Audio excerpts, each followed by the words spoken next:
that there is no square root. So then what we discussed with you the stress energy tensor. We are now thinking about string Wolfsheet action as 1 plus 1 dimensional quantum field theory. So this is an example of 1 plus 1 dimensional quantum field theory. Actually, we also have a metric here, so we can think of this as a 1 plus 1 dimensional theory of scalar fields coupled to a gravity. And so what we ended up talking about the stress energy tensor, and I reminded you that the way how the stress energy tensor is computed in quantum field theories, what we have to do, we have to take an action and we have to vary it with respect to the background metric. And that would give us the stress energy tensor. So this is a definition in string theory, and it differs by some factor from quantum field theory.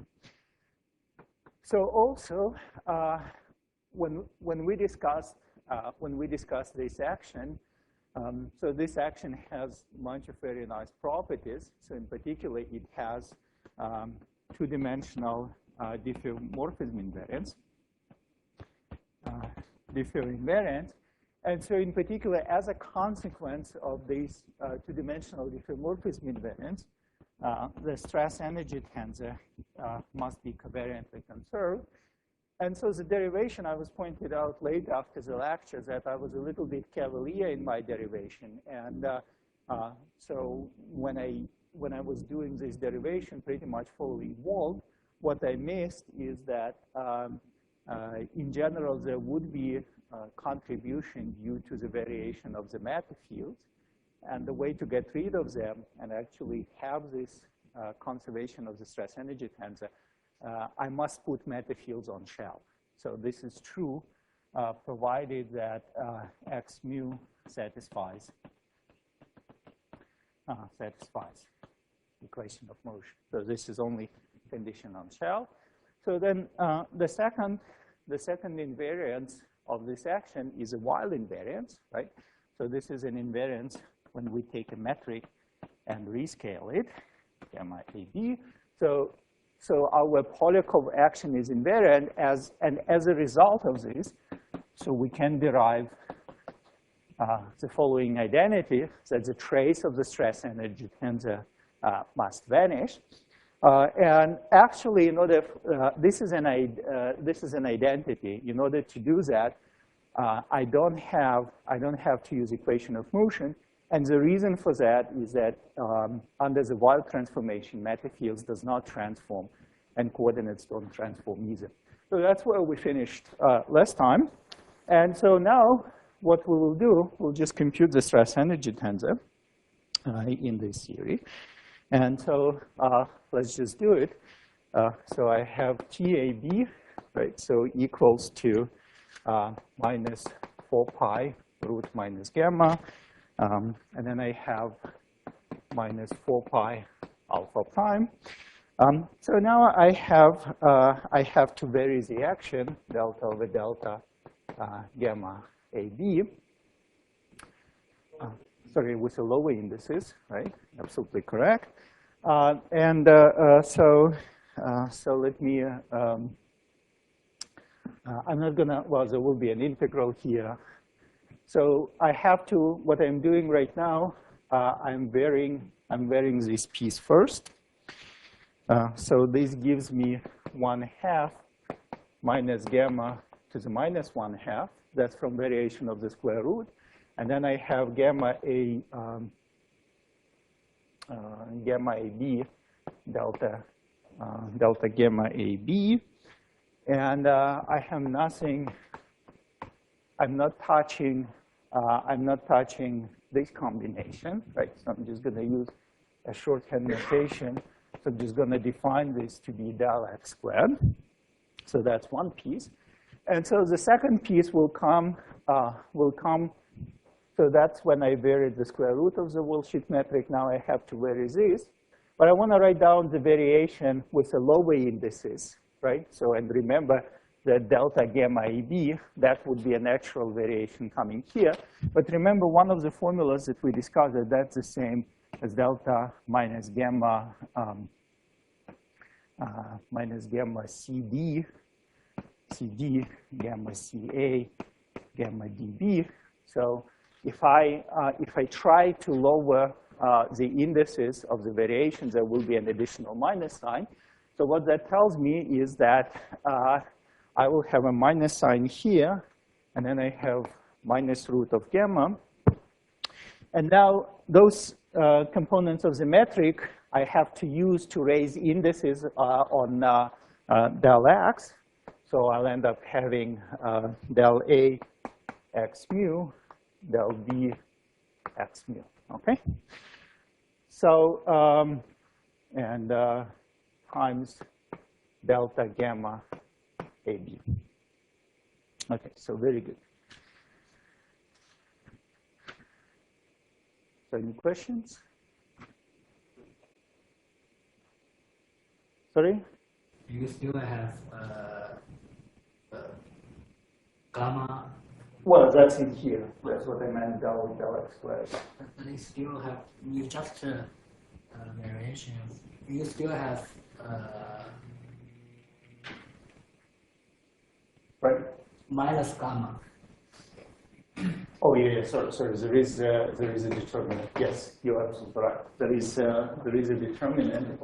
Right. So variation of gamma is gamma AB delta gamma AB. Thank you. Yes. Okay. So very good. So now, right. So this gives me a square root. So minus all the minus signs will cancel there, and I can write it down. So using this minus. So here altogether there is a plus side. So if I take conventionally, I'm writing it in conventional form. I want this term with a plus sign. So it will be minus del A x mu, del B x mu, and then minus 1/2 gamma AB, del C x mu, del C x mu. So that's the stress energy tensor of our quantum field theory. Okay.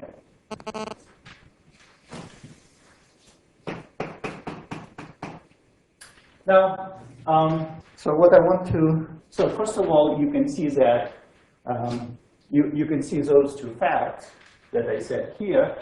So in order to show that the stress energy tensor is covariantly conserved, I indeed need to use equation of motion. However, the tracelessness of the stress energy tensor is automatic, right? So GAA, so this combination will give me minus del x squared, and this guy gives me minus 1/2 gamma AB del x squared, and that's going to be equal to 0. So that's again just a reflection of the fact that when I do a Weyl transformation, it doesn't affect neither the coordinates nor the matter fields. Right, guys? So we're done with this. So now let's talk about equations of motion, right? So dynamical fields.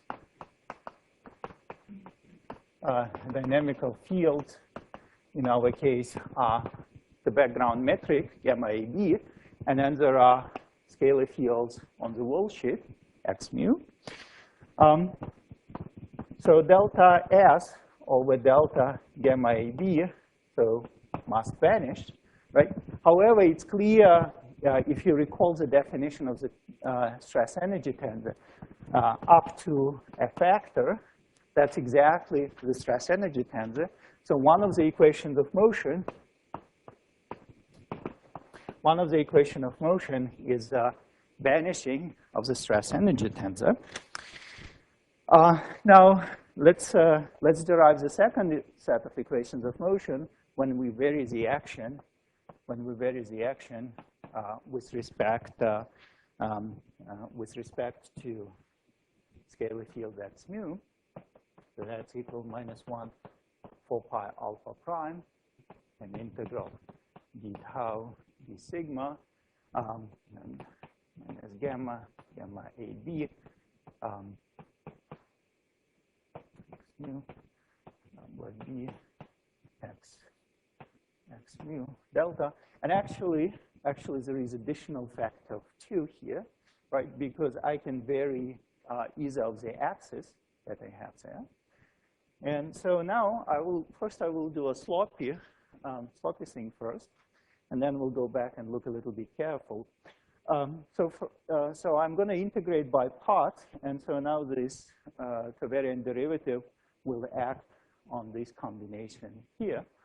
So I have minus, so minus will turn into plus del tau, del sigma. So I have nabla B square root of minus gamma, gamma AB, nabla A, x mu, delta x mu.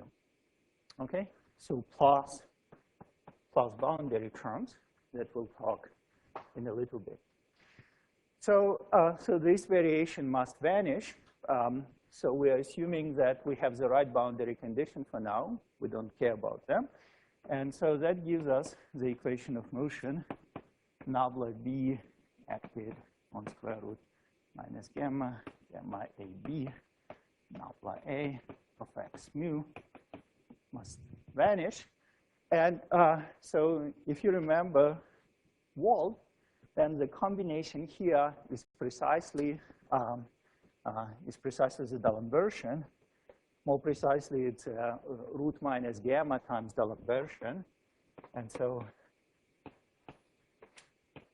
our fields satisfy massless Klein-Gordon equation. Okay, so in 2 dimensions. And that's an equation on a curved background. Okay, so now let's go back and look more carefully at the boundary condition, and we'll try to figure out what kind of boundary conditions we can impose if we want to preserve the symmetries of the Polyakov action. So one of the symmetries of the Polyakov action, which I did not mention yet, was the Poincare invariance in the ambient space. And so first, we would like to figure out what are the possible boundary conditions. Possible boundary conditions that preserve Poincare invariance in I forgot what notations I use in D dimensions, okay, in these space-time dimensions. Okay, and so it's actually very easy to see. So there is this boundary term that I did not write down. So that's the term of the type, right? So I have to integrate by parts, and so there will be in general the boundary term alpha prime. So there is an integral from minus infinity to plus infinity d tau. So I have root of minus gamma, and then I have gamma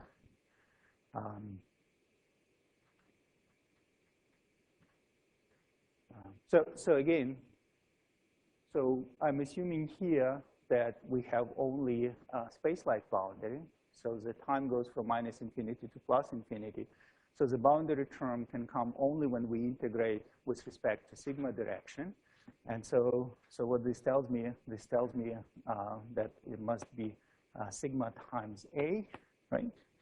And then I have del A x mu, and then I have delta x mu. So that's a boundary term that would come there. And so we need to evaluate it when sigma equals to 0, as sigma equals to L. So we're assuming that our string stretches the length over the length L. Okay, so before I continue, any question? Any question that's...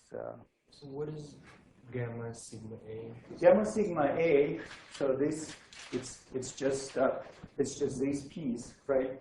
So if you look down here, all I'm saying is that the boundary comes only from integration with respect to sigma.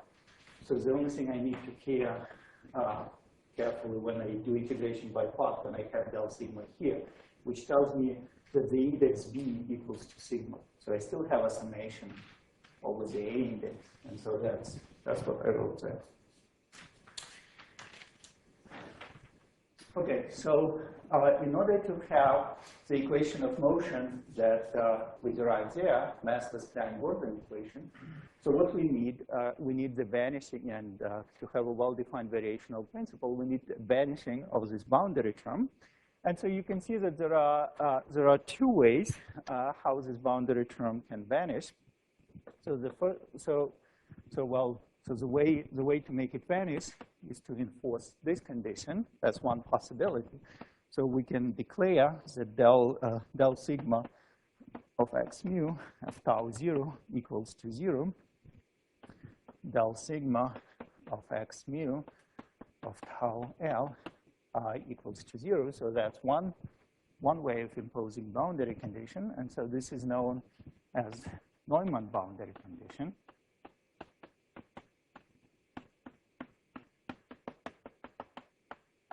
Okay.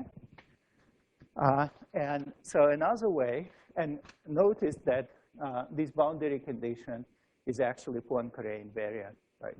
So because once I do Poincare transformation on x mu, I will still get zeros on the right-hand side. And so those conditions preserve external Poincare invariance.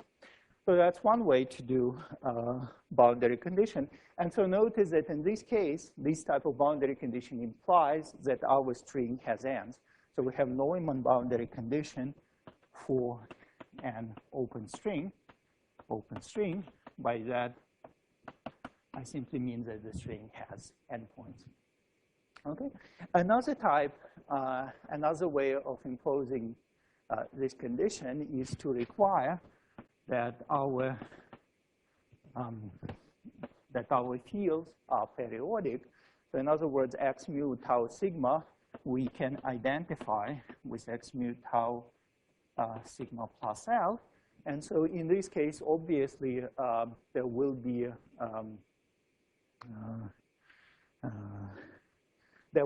a cancellation of this boundary term. Of course, immediately you can see that once I impose the periodic boundary condition, exactly the same condition I must impose on the variation of this field. So note that delta x mu must be periodic as well.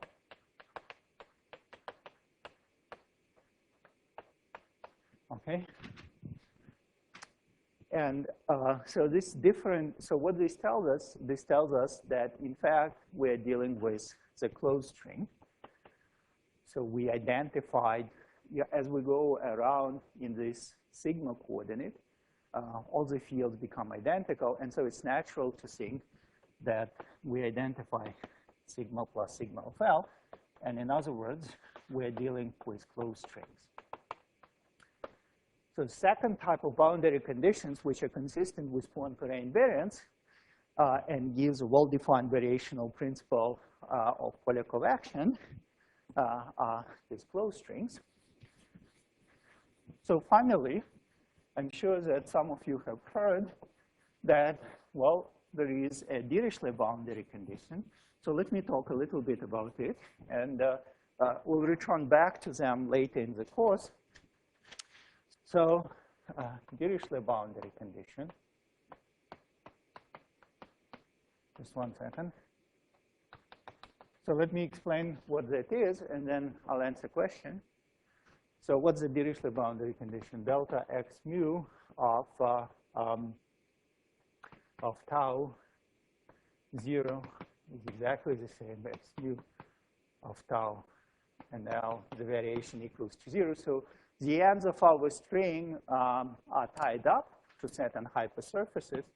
So in other words, what that tells us that we keep x mu of tau 0 equals to a constant, and tau L equals to a constant.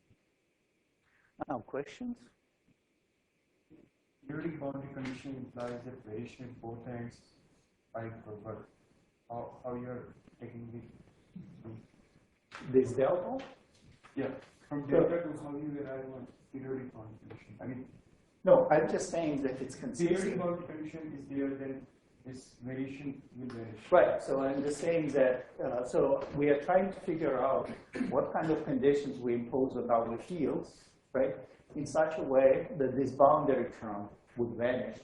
And once this boundary term will vanish, then our equation of motion will be what we derive on that level. And so what we are concluding, we guessed, if you wish, two types of boundary condition in which this term is vanished. The first one is a trivial one. All I'm saying is that this term vanishes. But the second way of doing this is to say that all the fields are periodic. So if all the fields are periodic, actually what I didn't mention is that this guy, including the background, the Walsh-Heath method, it's also periodic. So everything is everything returns back to its own values. And the important point here is that once our fields are periodic, then we must impose the same condition on the variation of the field. So this delta x mu is periodic as well. So in other words, all this combination is periodic with a period of L. And so here you have this combination subtracted at 0 and L. That's why it's vanished. So those are two types of boundary conditions. So now what I'm going here is to point out that there is another trivial way, but it has been overlooked for quite a long time. And you guys will tell me why. Even though it's a trivial way how you can get everything that we discussed before and sort of make this boundary term vanish, all we have to do is to require that delta x mu will vanish at sigma equals 0 and L, and that leads to the following conditions that I said. So why did it took people so long time to actually explore this? And can anybody tell me? And this actually is something that had a very deep implication. So that's discoveries that led to D-branes. And you know how important D-branes are in string theory in various aspects, understanding theory, non-petrolative. So in other words, why did it take Joe Polchinski to figure it out? Right. Any suggestions? Energy conversion or momentum conversion.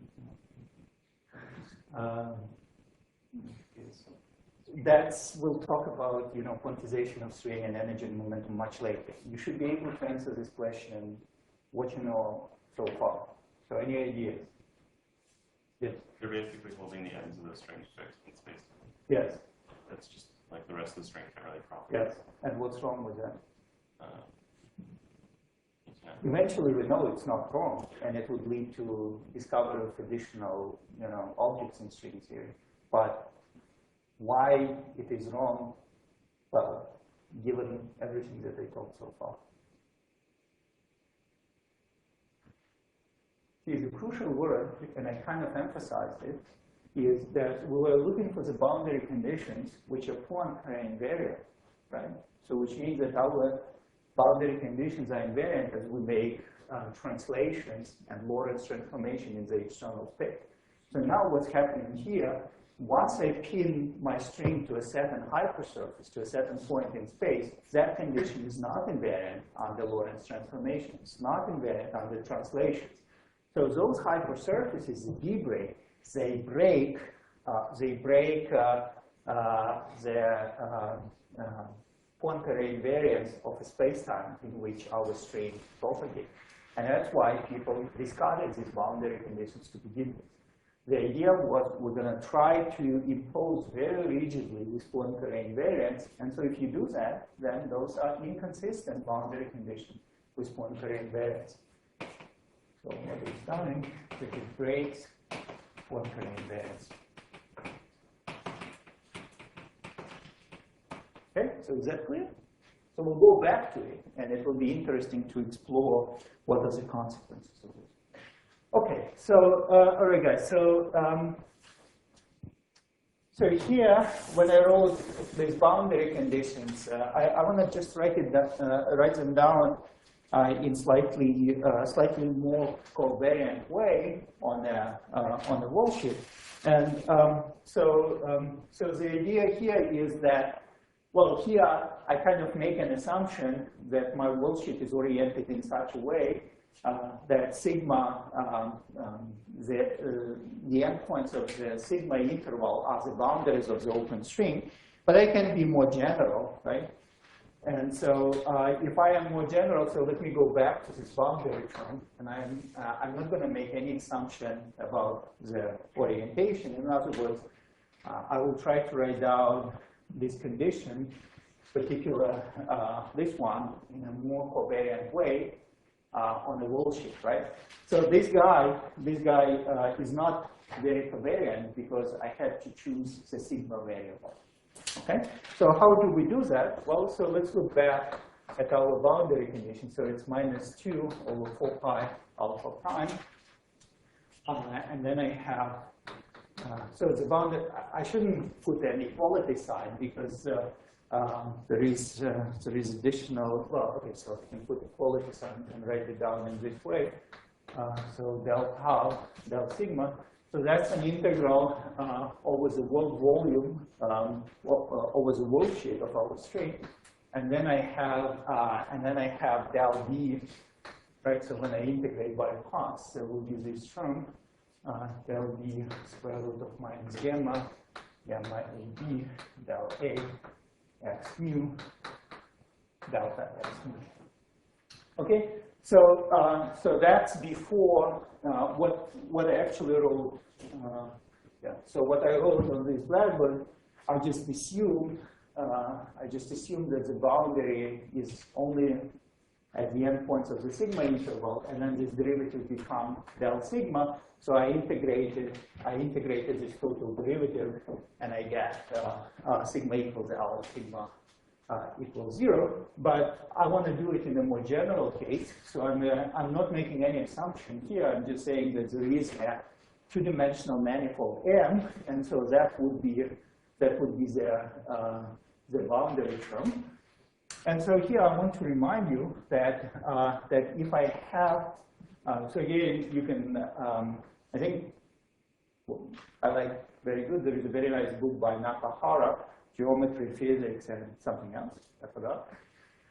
So when I was in graduate school, that was my Bible. So there you can learn a very beautiful formula which tells you that if you integrate over a manifold M, can be an arbitrary dimensional, some vector field, a derivative of a vector field, so it's del A dA. So then this is the same as an integral over the boundary of this manifold. And here I have NA times dB, where NA is an outward pointing normal to the boundary. So this my manifold M, right? So this is my boundary. This is del M. And so at each point, I can construct an outward going normal. So if I use this, so this is the generalization of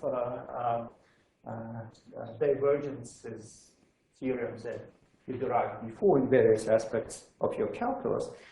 And so if I do it, I can use this theorem here. And so this becomes -1 over 2 pi alpha prime. So then I have an integral over the boundary of NB times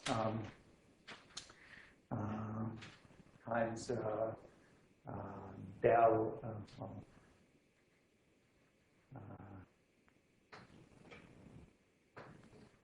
del v of x mu. Okay. Del x mu. And so a covariant way of writing that boundary condition is going to be in this form. Okay.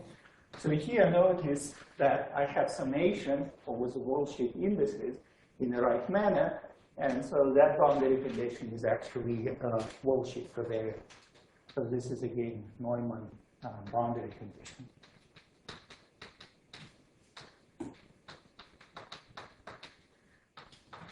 or open string. Okay. Okay, very good. So, so far we discussed Polyakov string and dynamical degrees of freedom, which is on the blackboard is going up there as a metric, and the scalar fields x mu. So now, what we would like to do, we would like to try to generalize. And we want to ask the question, in some sense, how unique is Polyakov action? So in other words, we make the following assumption and try to see what else can be in there. So we're going to assume the same symmetries.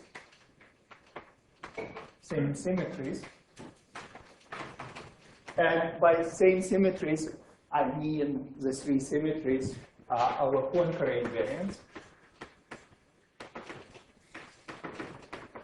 in d dimensions, Diffie invariants in 1 plus 1 dimension, and the third condition is the Weyl invariance, which we will see later is a very powerful. Well, first of all, you will see that that's going to be the first aspect how powerful it is, because it will select us a certain class of possible generalization. So we impose Weyl invariance. So that's the first condition. Second condition, we want to deal with action so that we know how to deal. In other words, we want a two-derivative action. So there are issues if we have high derivative actions. So we need two-derivative. We want two-derivative action. Okay, and second, for now, let's don't introduce any additional fields, right? So let's don't introduce any additional fields, so for now, we'll assume that the set of our dynamical field is as before. So in other words, we are asking is, given the symmetries to derivative constraint, is there anything else we missed when we were writing down this 1 plus 1 dimensional quantum field here? Okay, so first of all, we can, if you think, and I encourage you to think for yourself, but it's pretty much clear that since we can have only one derivative, so this piece can only enter linearly. Okay, so this can enter linearly in Polyakov action.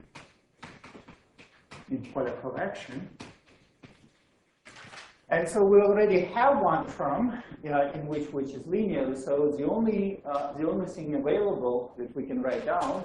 So we already have this term, MIAB del x squared.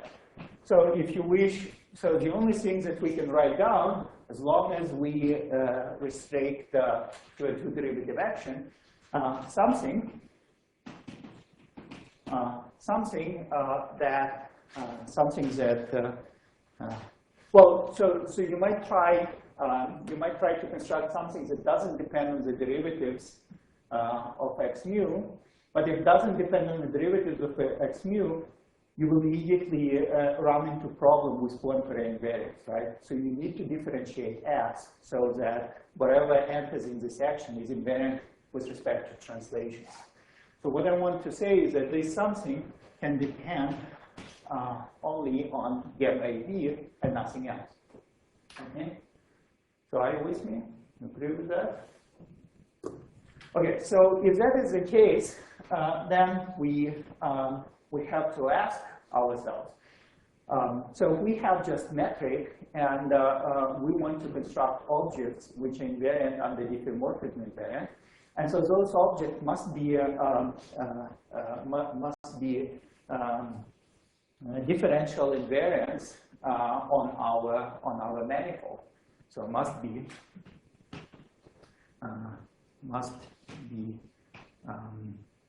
geometric invariance.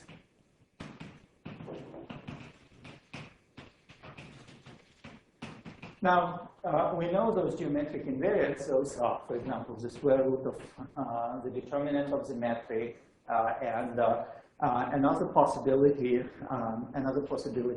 are various ways how we can construct curvature invariants. Now, if we restrict only to two-derivative action, and by two-derivative I also mean two-derivative with respect to the worldsheet metric, then the only things that we can construct is the curvature invariant, the Ricci scalar. Anything other than that, upon variation, will give higher derivative action for gamma AB. And so something that we can construct, the only piece that we can construct is going to be, must be diffeomorphism invariant. And so it could be just this term.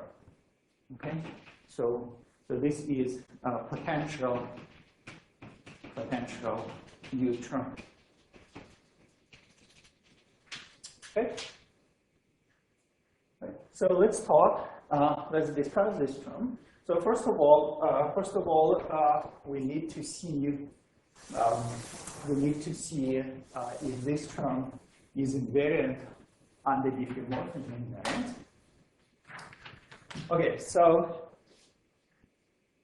let's see. So I'm doing, well, it's invariant, it's invariant under diffeomorphism invariant. So the only thing that we need to check is a while invariance, right? So while invariant. Okay, so let's do while transformation. So gamma AB goes to e to the 2 omega gamma AB, and square root of minus g goes e to the 2 omega square root of minus gamma. And so the next thing we want to know, how does our Ricci scalar transform when we rescale a metric by a second factor? Okay. So let me give you first an intuition. Okay. So let's talk intuitively, and then I'm going to write down a formula from the wall. Of course, I could have written the formula to begin with. I want you to get a feeling also what's going on. So let's look at the sphere, right? So if I look at the sphere, and suppose I have a sphere of radius 1. So, and I'm asking, so this is a sphere in 2 dimensions. And I'm asking the question, what is the curvature of the sphere? Well, it's going to be equal to, right? 2 divided by 1. So this is a Ricci scalar of the 2 sphere. Now, what will happen if radius of the sphere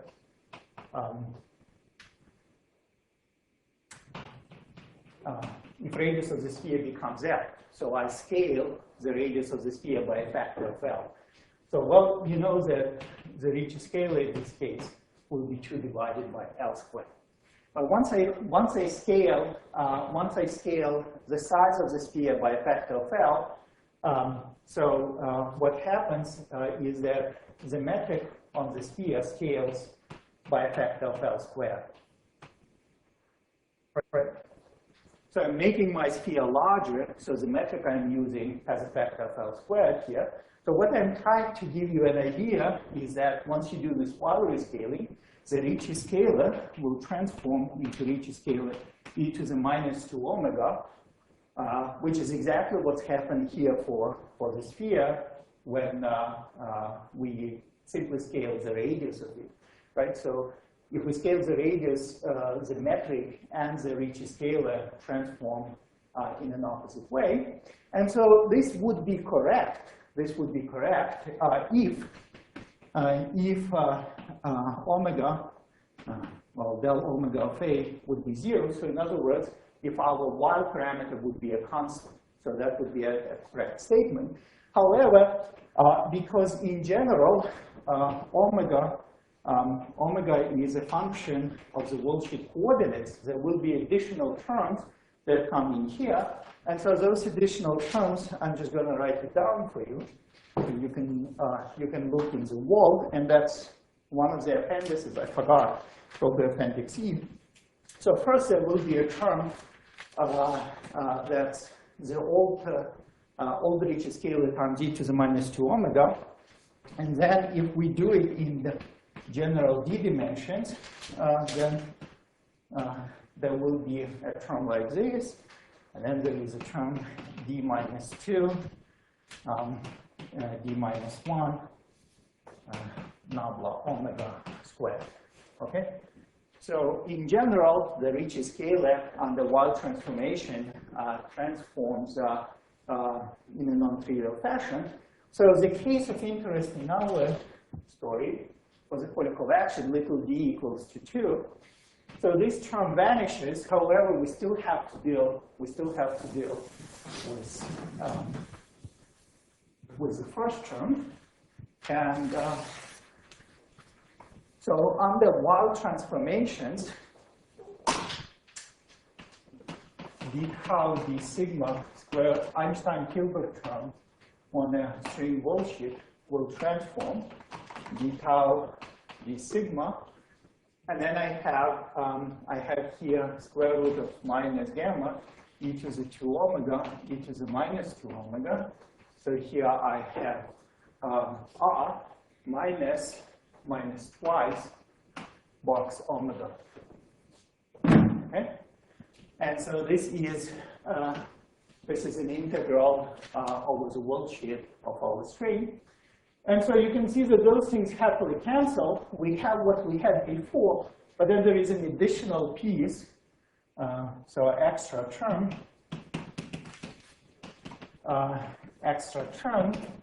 So this extra term is minus 2 integral d tau d sigma, and then I have square root of minus gamma box omega. Okay, so how do we deal with this term?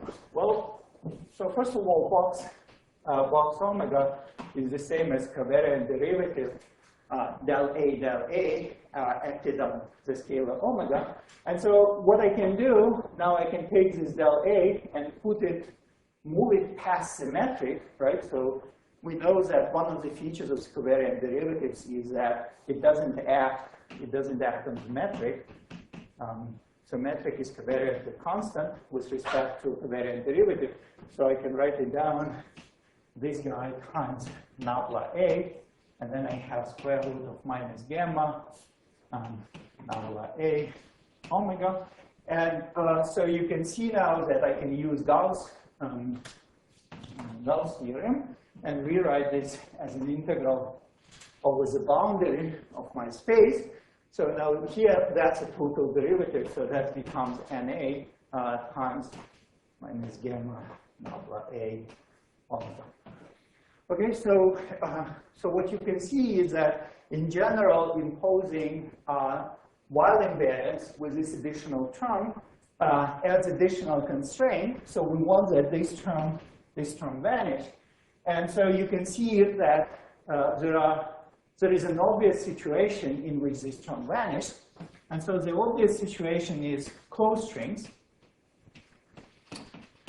Closed strings. So this additional term vanishes for closed strings simply because the string is closed, and so there is no boundary. It doesn't have any boundary. And the reason for that is that del m equals to 0 in that case. There is no boundary, the term doesn't appear. So you can think of this along the lines we discussed before, because we have a closed string, all the fields are periodic, and you can show that once you integrate by parts, everything will cancel. Well, it's not integrating by parts, it's integrating this total derivative. So for open strings, it's a non-trivial condition, and this is one of the problems in Polchinski book. I'm not going to do it here, but for open string, it's not immediately the case, and you would need to add additional terms. But it is possible but not trivial,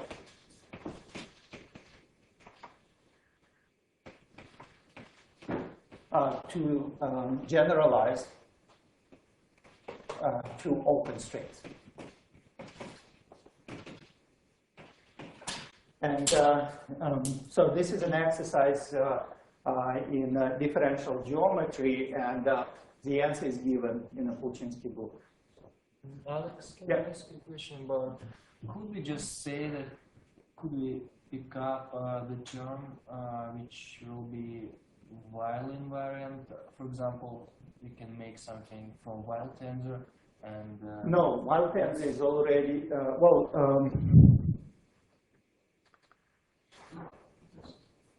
wait. So while tensor. So maybe we can make I some. mean, you need still to contract the while tensor. Yes, yes. Once you contract, the only thing you will get is Ricci scalar. As long as we cannot make. no, not unless you don't want higher powers of Ricci tensor or RAB squared, right?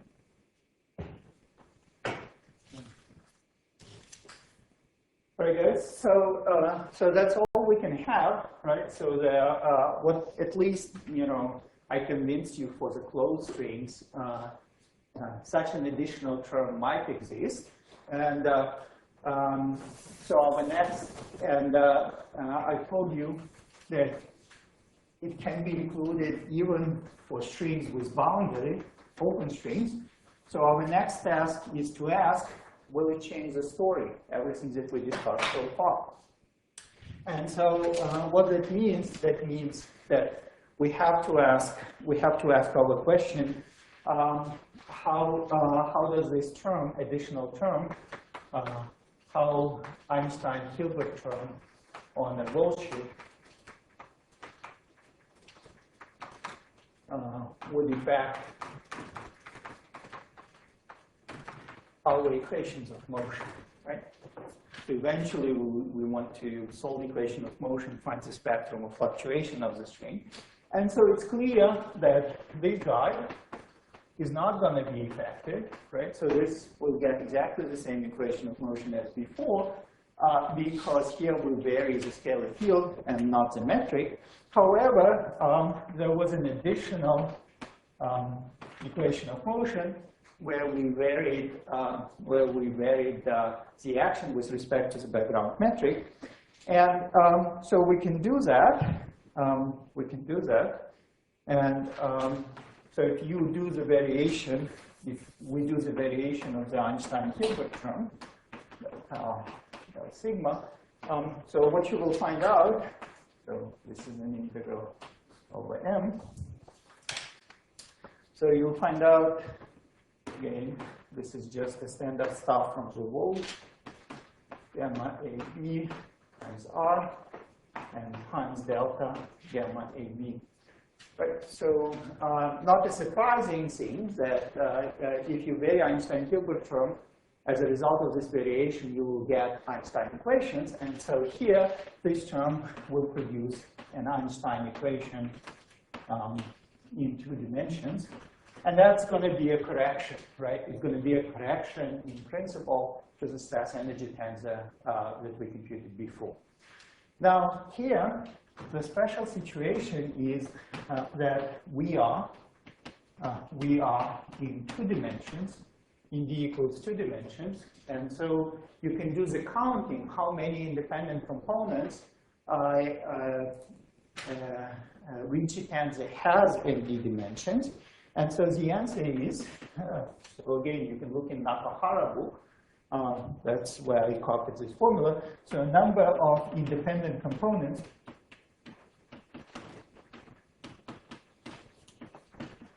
of Ricci tensor AB in D dimensions is 1/12 d squared minus 1. And this is true when D is less than 4.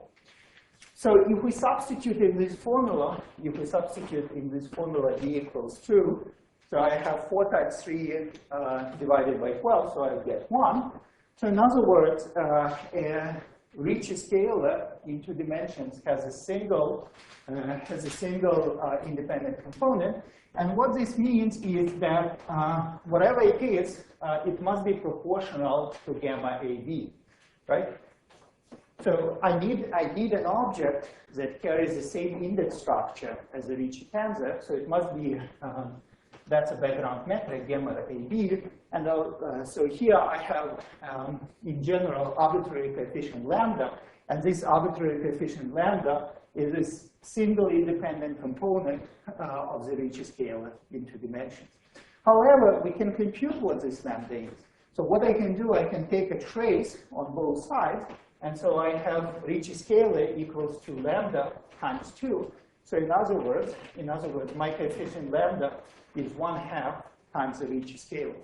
So what we are finding is that in 2 dimensions, there is a very peculiar identity that the Ricci scalar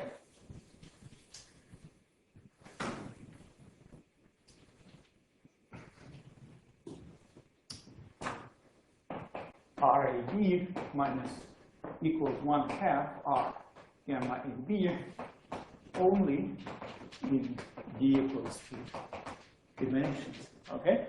So what happens then that once we vary our Polyakov action with Wolfschild Einstein Hilbert term, indeed we will get this contribution, but this contribution will identically vanish because of that peculiar identity. So our conclusion is that making the Polyakov action while invariant and the most general possible, we still get the same equation as we discussed before, and this additional term, square root of minus g times r, does not affect our equation of motion. Okay. So another way to say it is that it's a topological term. So in fact, if you compute this integral, that's proportional to the Euler character of a surface for closed Wolfschild. Okay, so in other words, use topological term.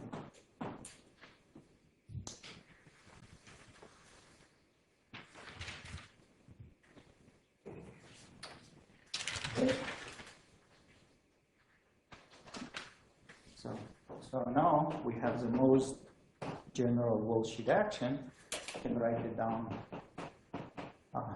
Del tau del sigma square root of minus gamma 1/4 pi alpha prime gamma AB del AX mu del B x mu plus lambda. So again, just a conventional linearization. Lambda over 4 pi times Einstein-Hilbert term. So it doesn't lead, we showed that that's the most general while invariant action. So this additional term comes with its own constant. So additional constant.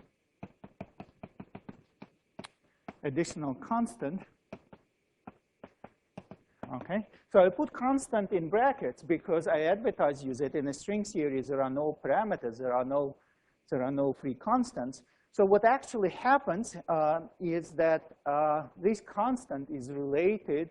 In a string series, there is a field that we will derive with you probably in either this lecture or the next one. There is a field which is a dilaton, so that's a massless field.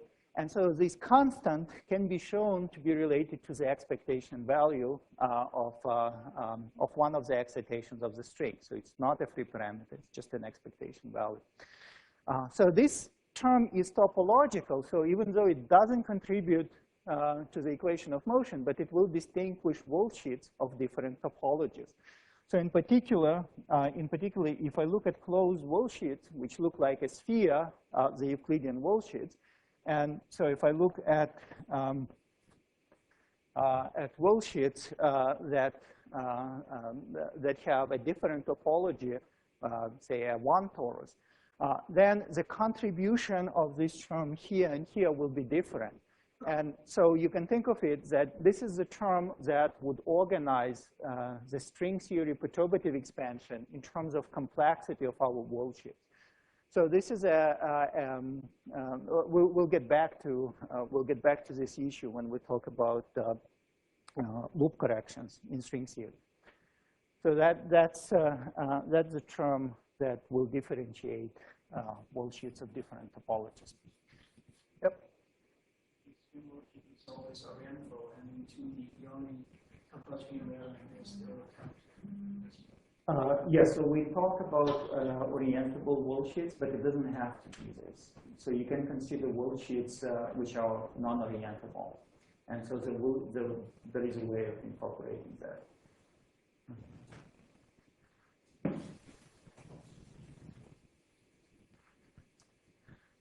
Right? So we'll get back, I promise you, we'll get back to this topic. All right, guys. So we talked about the polyconvection, and we saw how special it is. And again, it's special because, well, we require Weyl invariance, and we require, you know, two derivative actions and all these conditions. But given those conditions, it is special. However, you might ask the question, are there any further generalization of the Polyakov action? And the answer to that is yes. So that includes introducing extra fields on wall sheet,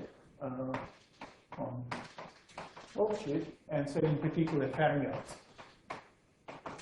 So this is volume 2 of the Opolchinsky book, and I will mention why. So all I'm saying is that it is possible to generalize it by introducing additional fields. And those additional fields actually are required.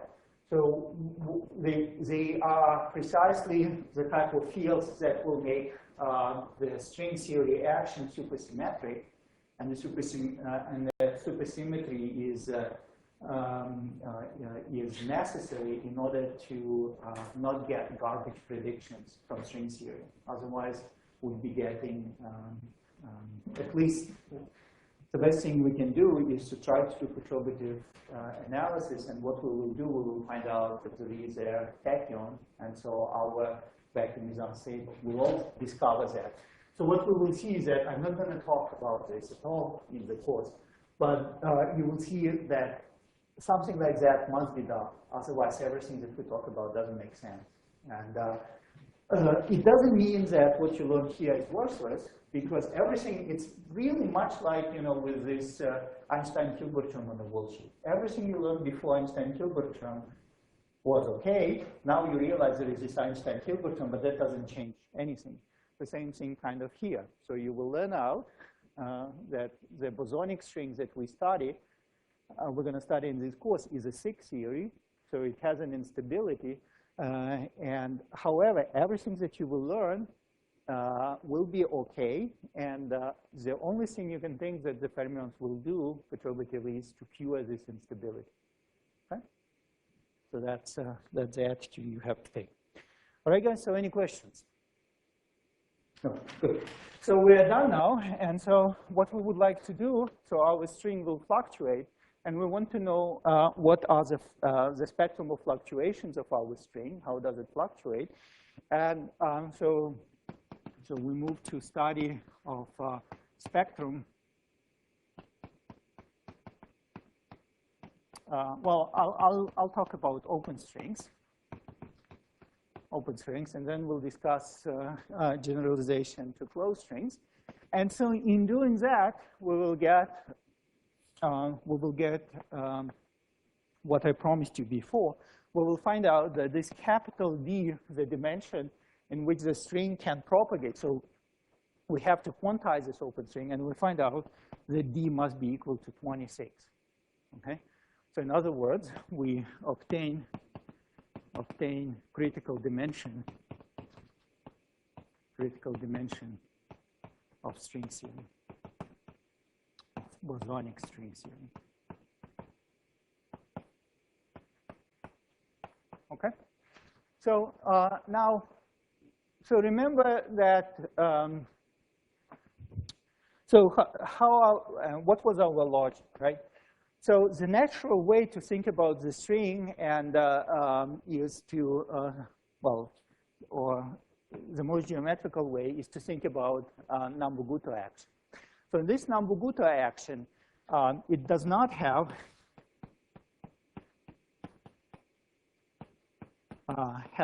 wall sheet metric gamma AB, and so that was actually very nice well, I mean, it just have, if you wish to think, it just had the fields that carried physical information. We introduced this Walsh-Heath metric gamma AB in order to make our discussion easier. And so rather than dealing with a square root action, introducing redundancy in the description, we went to a Polyakov action, which didn't contain any square roots. But the price that we pay is that now once we have a very redundant description, lots of our fluctuation has nothing to do with physics. In other words, they are just gauge transformations. The transformations due to the huge symmetry that string possesses. So what we will need to do is we need to fix symmetries of the Polyakov action so that is being restricted only to physical fluctuations and figure out what is the spectrum of these physical fluctuations. So there are several ways to do it, and so we'll do it in both ways. So first we will do the fastest way possible, the fastest way that will bring us to the spectrum of excitations and will bring us to this critical dimension. And that's discussing of the string, open string theory in a light cone gauge. So we have to choose a particular gauge, right? So all I'm saying is that on the string Walsh-Heath, there is a lot of degrees of freedom. There is a background metric, and there is a choice of Walsh-Heath coordinates. And so what we want to do, we want to choose those objects in a very smart way, in such a way that all the redundancies will go away. We are left with physical degrees of freedom. We will quantize them, and we will get the spectrum. And the way to do this is, the fastest way is to go into a light cone. So we'll study, I'll remind you about light cone coordinates, and then we'll talk about point particle in a light cone gauge, and then we talk about Polyakov string in a light cone gauge, and we then quantize it there. So I will be, since later, I will do everything very rigorous in a covariant gauge. I will be slightly sloppy, but good enough that I hope I will convince you that it makes sense what I'm going to say. So everything will be derived later in a covariant gauge. So light cone gauge. Okay, so how do we introduce light cone coordinates? Well, so remember that we are working in a Minkowski spacetime, and in this Minkowski spacetime, our background metric, eta mu nu, is -1 plus 1 plus 1. So there is this d. And then the coordinates that we have is x0, x1, xd minus 1. So those are our natural coordinates. However, what we want to do, we want to introduce a light cone coordinate.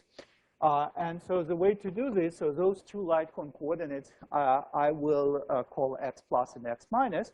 So I'm going to choose a time coordinate and say the first spatial coordinate and introduce x plus and x minus as follows: 1 over root 2 x0 plus or minus x1. So that's, if you wish, simply a different coordinate system, right? So once I go, and everything we're going to discuss, definitely until the end of this lecture, is in these light cone coordinates, right? In normal coordinates, well, I mean, in any coordinates, we have a contraction A mu B mu. So now I want to know how will it look like and so here that was just minus A0, B0, and then I have plus A1, B1 plus AD minus 1, BD minus 1. So now I changed my coordinates, right? So now index mu has runs over light cone coordinates, and then d minus 2 remaining transverse coordinates. And so in those coordinates, the dot product will look like minus a plus b minus, minus a minus b plus, and then I have plus ai bi, where I equals 2 up to d minus 1. So that's the way how the dot product will look like. And actually, now, once we change coordinates, the background metric will change as well. And so we have to provide rules. How do we raise and lower vector indices? And so the rules are as follows. So a minus with a lower minus is minus a plus, and a plus equals minus a minus. So I could have written this in a covariant way as a plus, b plus. Well, I mean, in a sort of implicitly sum indexed way, a minus, b minus, plus ai, bi. All right, guys, so that's light cone coordinates. So now I want to remind you something, or at least more like setting up my notations in quantum mechanics. So if I have coordinates on a configuration space, right? So I have my time and x. So this is quantum mechanics. So there are operators that generate translations in the space-time. So those operators realize conjugate variables to the coordinates on a configuration space. And so the conjugate variables to t and x, conjugate variables. So the conjugate variable to time is a Hamiltonian of the system. And the conjugate variable to x is the momentum. Okay? So we can choose, if you wish, different way of thinking about quantum mechanics. And so if we choose our configuration space coordinates as arbitrary numbers and functions, then the conjugate variables become operators. And so we will have an operator representation for these conjugate variables. So this is minus I del over del x mu. So that's a momentum conjugate to the variable x mu. And so our momentum and coordinates satisfies the usual commutation relations, right? So once I give you this differential representation of operator, you can easily check that's delta mu. Okay, so that's canonical commutation relations. So the reason I'm talking about this is the following. So there is a note in Tulchinski that I don't understand. So if somebody can explain me, I don't even, once you read it, hopefully it's difference between active and passive coordinates. So there is some discussion there. But I'm just giving you my way how I would make sense of what's being discussed there, and that's why I'm talking about it. So notice, and I'll point you out exactly where the issue is, what I need from all this discussion. So notice that once I have this conjugate momentum, then P naught is going to be equal minus del over del T. Okay? Because x naught is what we call time, right? So now I'm asking myself, so what is the Hamiltonian? What is the differential operator corresponding to the Hamiltonian? And well, we're all very familiar with the Schrodinger equation. So this is I del psi over del t equals to h. And so to the Hamiltonian, we have to identify a differential operator is I del over del t.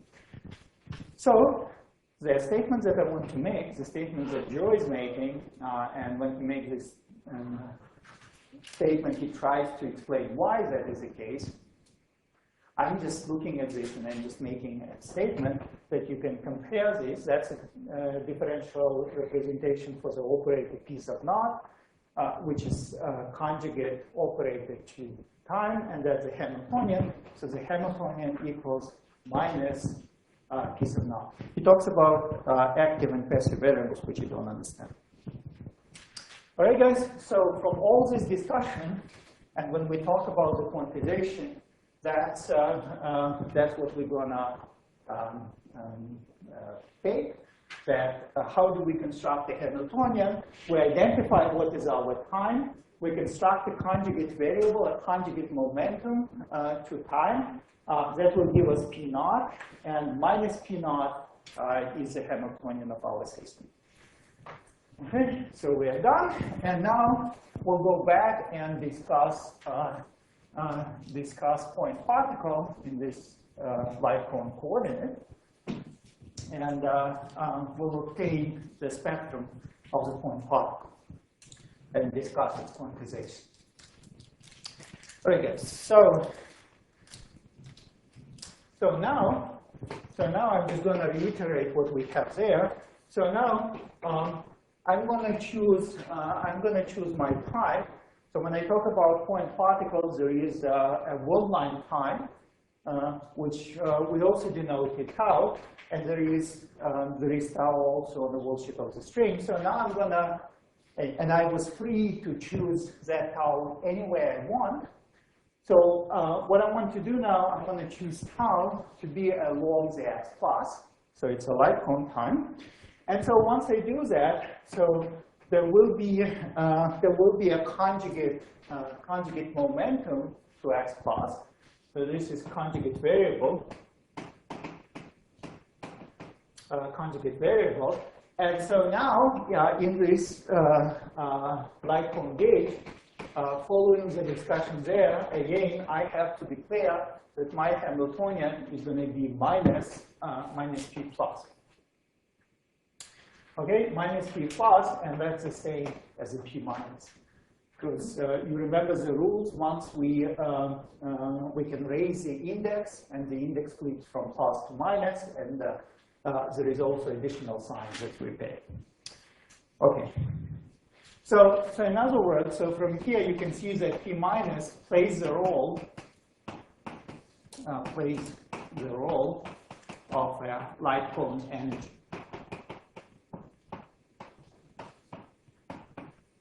Right? So we can talk about energies only once we choose what do we mean by time. Energy is a conjugate variable to time, and different choices of time will result in different way of thinking about energy. So that's our light cone energy. So let's look at the point particle. Let's recall the action of the point particle. So it was written in the following way. So I have del tau, eta minus 1, x dot prime, x dot minus. So the dot means derivative with respect to tau. Then I have minus eta m squared. Okay, so that was our point particle action. So now what I want to do, I want to write this action in light cone coordinate. So I have del tau.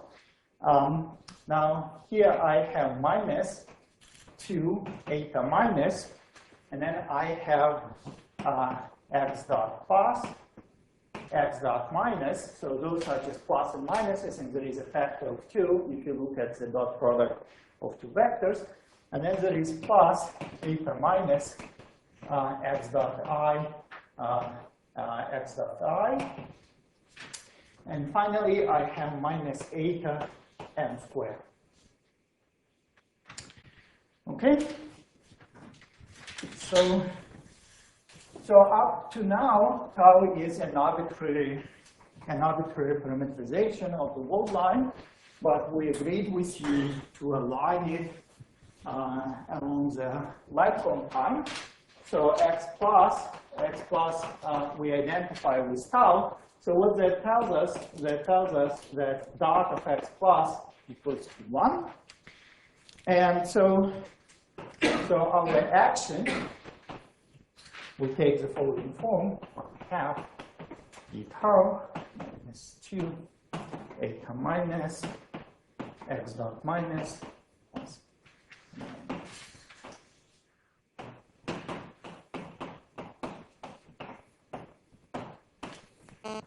okay.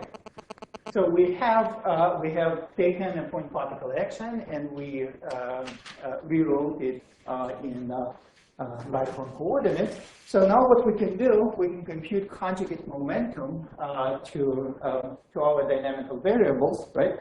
So our dynamical,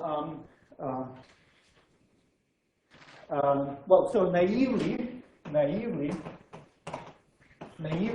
our coordinates are on a configuration space the tetrade eta, right? And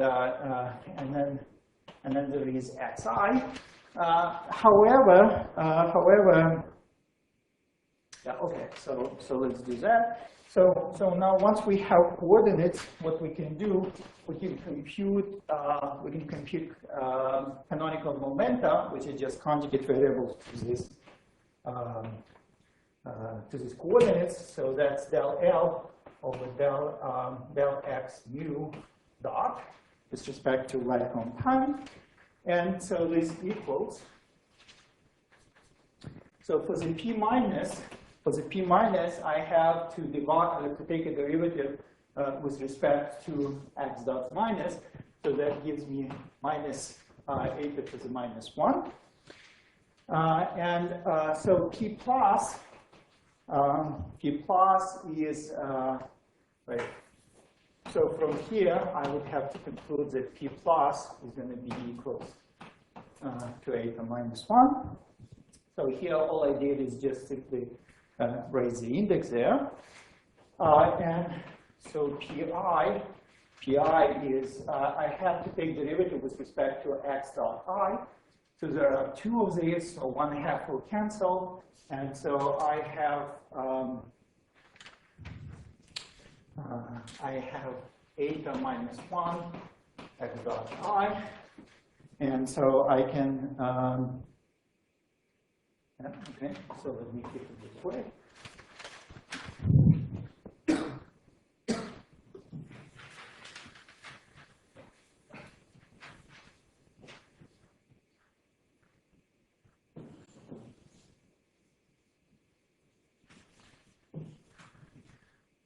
So actually, I said here naively that eta is a coordinate, but you can see first of all that there is no eta dot, so the momentum, the conjugate momentum to eta vanishes, and in fact, you can see that eta is related to the Lycon momentum.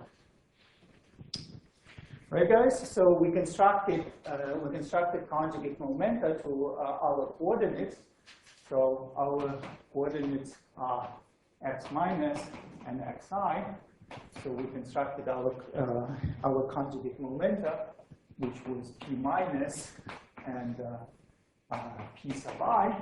So now what we can do, we can construct a Hamiltonian of the system, again using canonical rules. So this is just p minus x dot minus plus pi x dot I minus Lagrangian. So I'm just using the rules of classical mechanics here. Okay, and so our Lagrangian is given up here. Right? So this is our Lagrangian. This is our Lagrangian.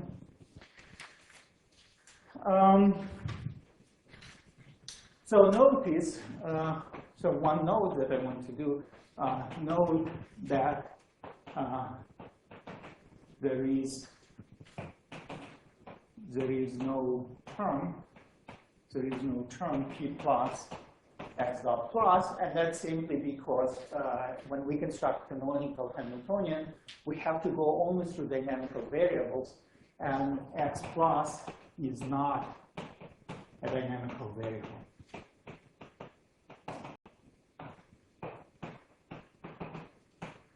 So in principle, we could have added P sub eta times eta dot, but the momentum conjugate to eta vanishes. Okay, so so what I want to do, I want to express a Hamiltonian as we usually do, and get rid of derivatives with respect to coordinates, and rewrite them in terms of momenta only. Okay, so if I look at that formula up here, so what I see is that x dot I is eta times times pi. So this is pi divided by p plus. Okay.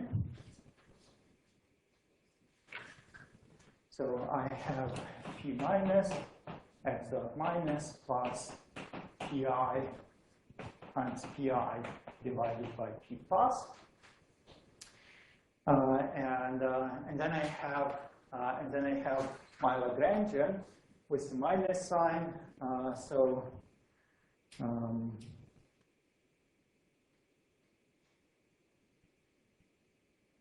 Right. So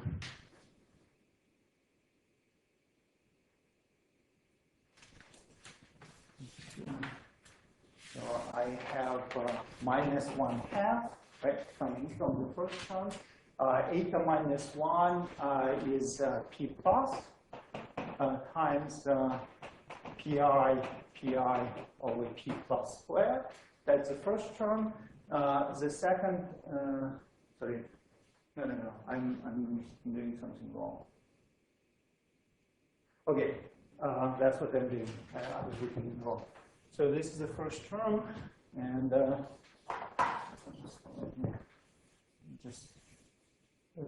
let's just look at that term. So it will come with a plus sign, so it will be plus eta minus 1 x dot minus, and then I have this other term which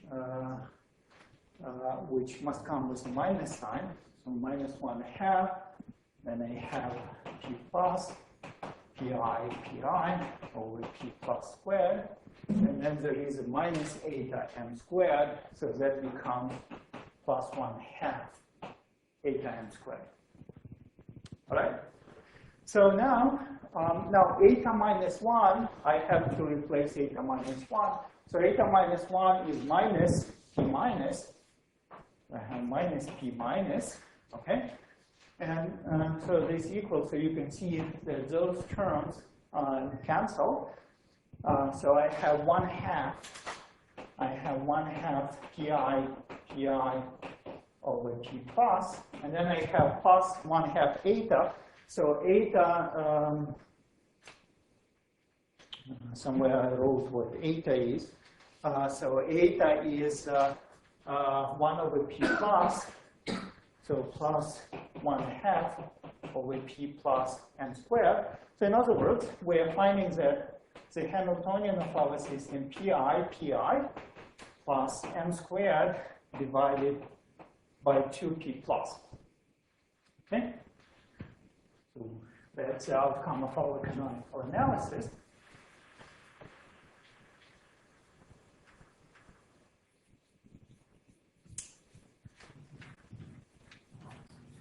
Let me write it down again on the blackboard. H equals pi plus m squared divided by 2p plus.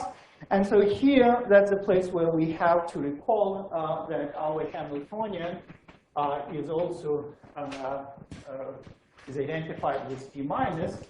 So from here, we can obtain a dispersion relation, 2p plus p minus minus pi equals m squared minus 2 p plus p minus plus pi equals minus m squared, or p mu equals to minus m squared. So we obtained a dispersion relation. For relativistic part. Okay.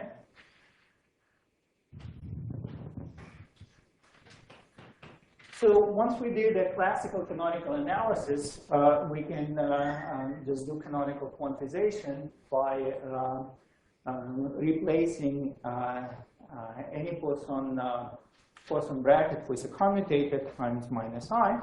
And so in particular, what we will do, have to introduce these canonical commutation relations, pi xi equals minus I delta ij, and then p minus x minus equals to minus I. Then we can go ahead and quantize it, and we'll find out that a Hilbert space, the states of the particle are labeled by like on energy and momenta. Those are momentum eigenvalues.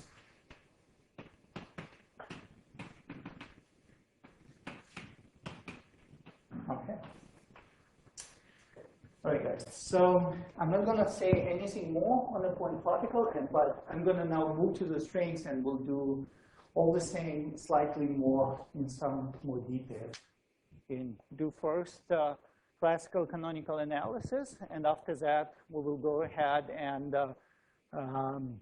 quantize the string, solve the equation of motion, and find the spectrum.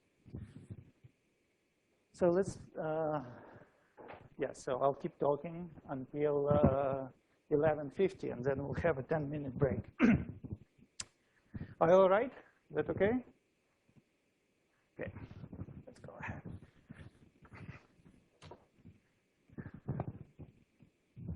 All right, very good. So, so what we're going to do the same for the string, Polyakov string. All right, so we're going to consider open string.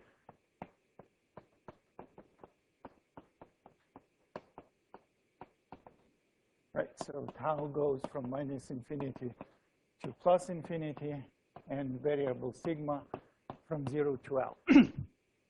So the Polyakov action has some redundancies. So, so exactly how many redundancies are there in Polyakov action? Well, so first of all, tau, I can go to any other coordinate by simply changing tau and sigma. So tau goes to tau prime, sigma goes to tau and sigma.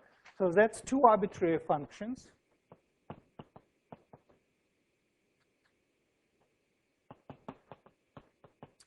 Two arbitrary functions. So our action is diffeomorphism invariant, so I'm free to choose those guys as much as I want. And actually, by choosing those two functions, I, at least naively, again, we'll return back to why I'm saying naively here much later, but for now, it's rigorous, okay? By choosing my coordinate system, I completely fix the diffeomorphism invariance.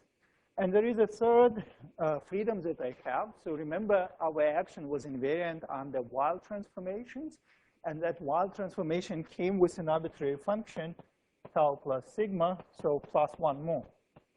So altogether, we have three conditions. We need to impose three conditions to fix diffeo plus Weyl symmetry, right? So our action, our quantum field theory has these redundancies. And so once we want to talk about physical excitations in that field theory, we better get rid of this. Okay, so so there are various ways how you can fix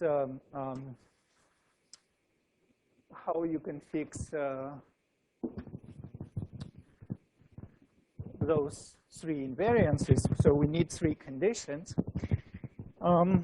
If you ask me, would I be able, how would I guess that that's the right way? Well, I wouldn't know. So I honestly don't know. What we're going to do here is that somebody told us that's the right way to proceed, and we'll take it and see that indeed it simplifies things dramatically, okay? Now,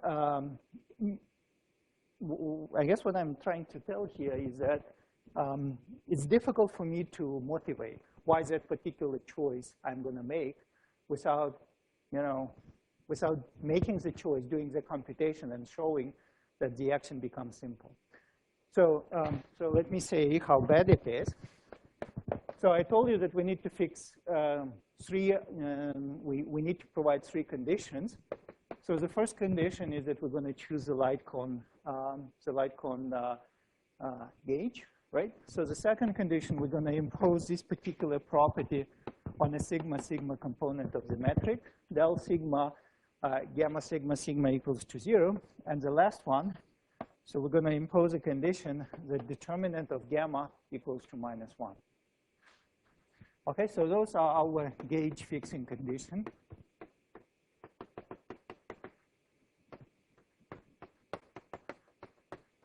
So why, you ask me, I did this? I don't know.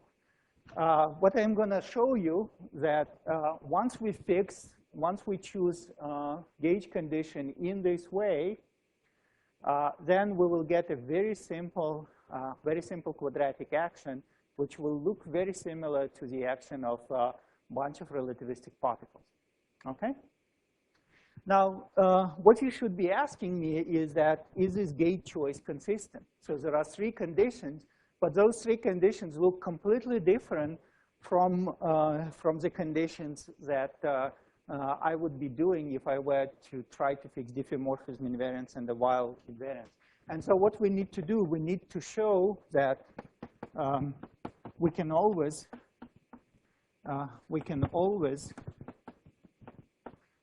choose this light cone gauge. So this is what's known as a light cone gauge. Light cone gauge for Polyakov string. And so what we need to show that it's always possible by choosing a Weil transformation and diffeomorphism reparameterization on the wall sheet to achieve those 2 conditions. This is obviously true. I can always do that. So we can always choose light cone fixing locally. Okay, so let's go and talk about that. So again, the purpose here is to show that I have enough freedom in diffeomorphism invariance and Weil transformation to impose those conditions.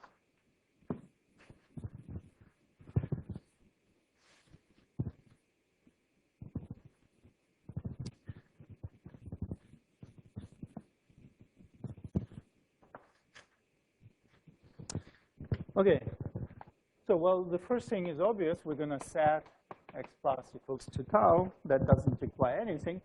But the next thing, we're going to consider the following function. So we're going to consider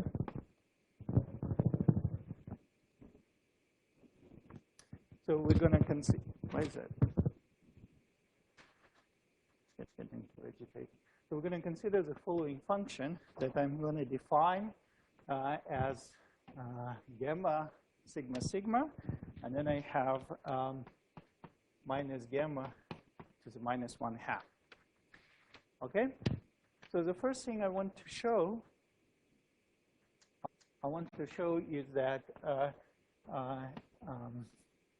so what we're going to do, we're going to keep tau fixed. So everything that I'm going to discuss, I'm going to keep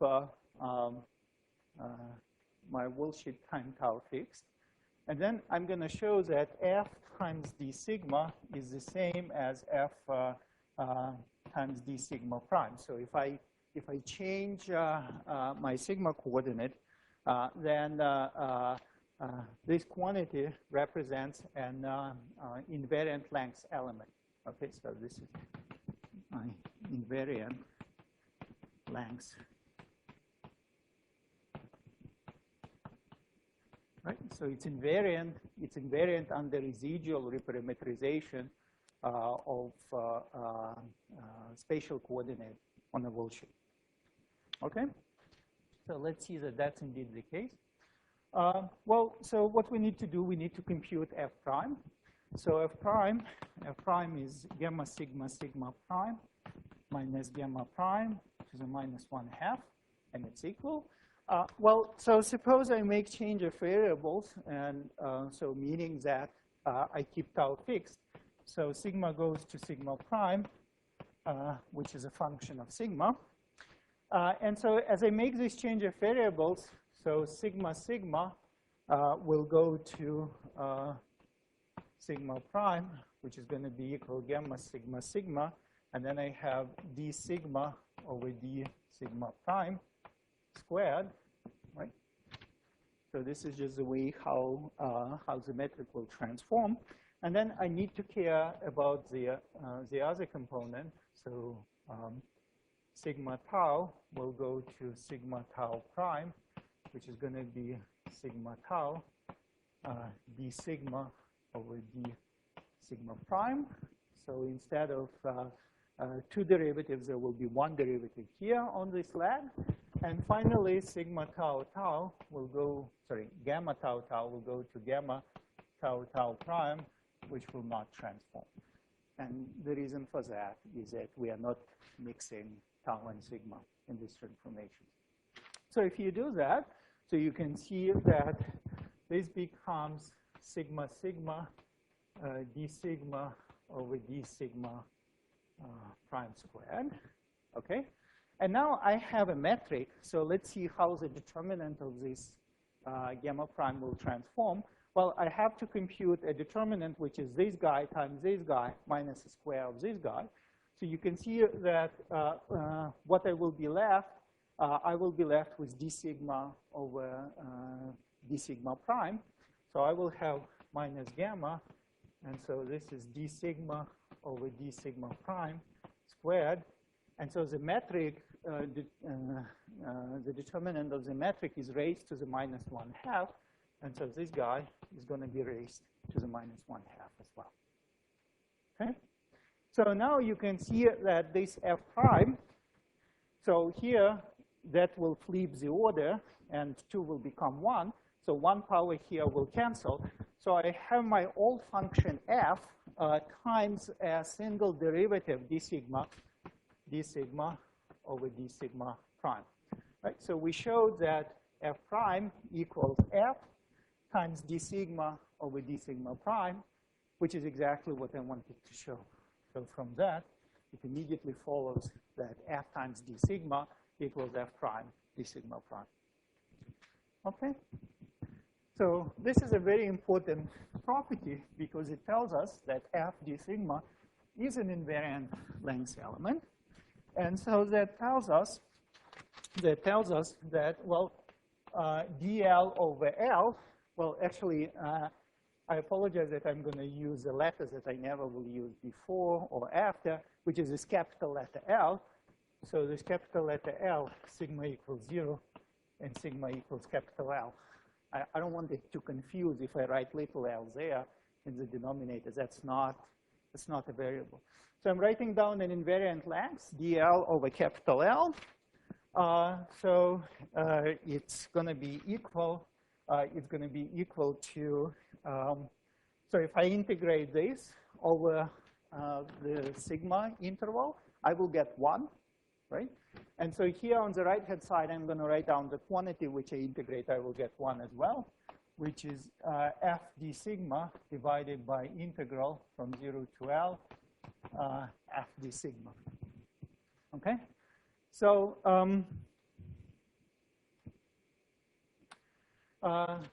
so at this stage, it's just an identity. But now, I'm going to, up to now, my sigma coordinate was anything. So now I'm going to choose. So what we're going to do, we're going to choose d sigma to be equivalent to this dl in the invariant length along the wall sheet. So once we did this, so now I have the dl over little l equals f dl over integral from 0 to L f d sigma, right? So what I did, this is the choice that I made. So I made now two diffeomorphism choices. So the first one was when I said this one. So that was my first diffeomorphism choice. So my second diffeomorphism choice is here. So I choose completely diffeomorphism reparameterizations on the wall sheet. Now, if you look at this identity, what this tells you that my function f takes the form 1 over L times an integral. I don't want to make an algebraic mistake. F d sigma. Okay? The important thing, which is an obvious statement now, is that this guy in this gauge, for this choice of sigma, del sigma of f equals to 0. It vanishes. It's an obvious statement because I told you what in my coordinate f is, and it's given by an integral of a sigma. There is no sigma dependence anywhere, and there is just a factor of 1 over L. So in this particular, after we fix diffeomorphism choices, my f is independent of sigma. So it's del sigma f equals to 0. So now, what we are left with Weyl symmetry.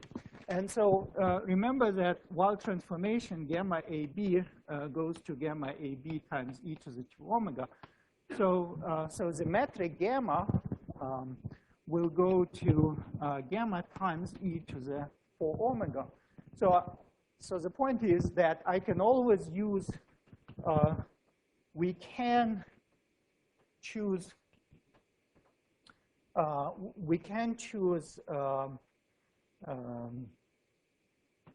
omega so that gamma prime, which is going to be gamma e to the or omega equals to -1. So that's an obvious statement. You tell me what the metric you have, and I can rescale it. I can introduce a Weyl factor in such a way that the determinant of the new metric will be equal to -1. So the important thing, now you have to worry. So here I fixed diffeomorphism invariance. Here I fixed Weyl reparameterization in this particular manner. But now I'm going to show you that everything that we did so far is invariant under Weyl transformation, meaning that there is no contradiction with imposing those two conditions. And so what we're going to show, that f is Weyl invariant. Okay? So once we show that Weyl invariant, this means that we can simultaneously impose a condition that determinant of gamma equals to 1, and plus insist on that condition that del sigma of f equals to 0. So that thing is actually very simple.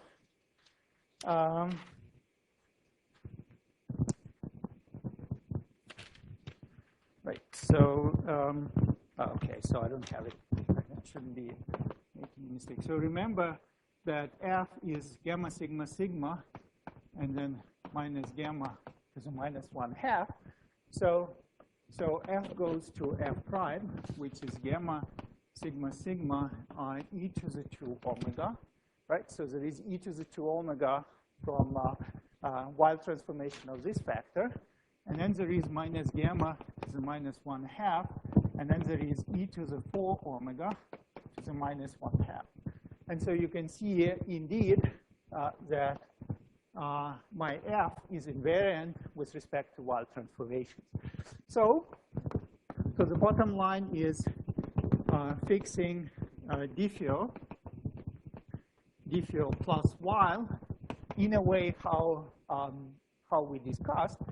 I can impose two conditions, that del sigma of f equals to 0. I can achieve two conditions. And minus gamma to the -1/2 equals to 1. The determinant of the metric on the wall sheet equals to 1. However, notice that this immediately implies del sigma, gamma sigma sigma, minus 1 to the minus 1/2. This is the same as del sigma times gamma sigma sigma, right? Because determinant equals to 1, I can just substitute that it's equal to 1 in this coordinate. And so I am achieving my gauge fixing condition that 0 equals del sigma gamma sigma sigma. In other words, gamma sigma sigma is a function only of tau. Okay, so everything that we discussed so far, we didn't keep track of tau. We fixed our light cone tau. And so whatever answers we are getting, whatever conditions we are getting, they can depend on tau. And so that's reflected in this condition. All right, guys, so we showed that there is a well-defined light cone gauge. We can always choose it, at least locally. So what we're going to do after 10 minutes, we're going to show that canonical description of Polyakov string is very simple with these choices.